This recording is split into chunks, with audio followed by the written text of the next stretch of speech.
Hello everybody, in today's video I'm going to show you how to install Google Docs on your Mac. The thing is that Google Docs doesn't have a normal app, so you can't download this from App Store. So if you search in App Store for Google Docs, you can find it. There is only Microsoft Word, but there is some kind of workaround, so how we can add this as an app.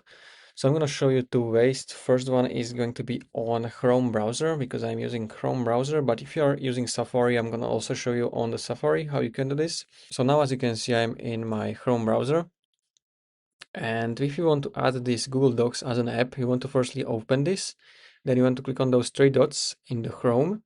From the drop down, you want to look forecast, save and share. And here you're going to have option install page as an app. So I'm going to click on it.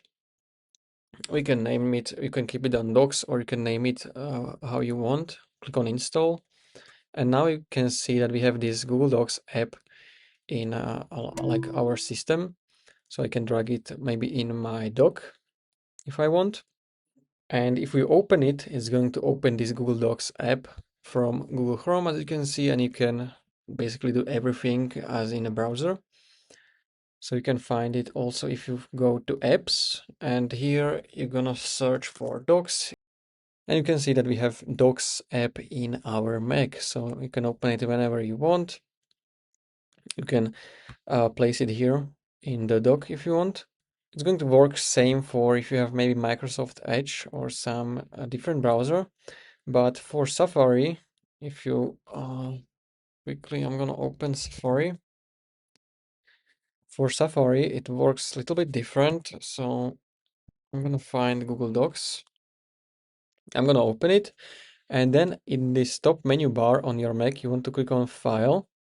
And from the drop-down, you want to choose Add to Doc.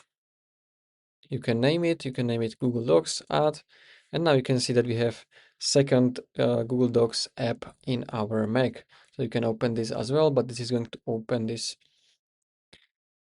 And this will open this Google Docs app too. So this is going to be all for this video. If you found this at least a little bit helpful, consider subscribing for more tutorials like this one.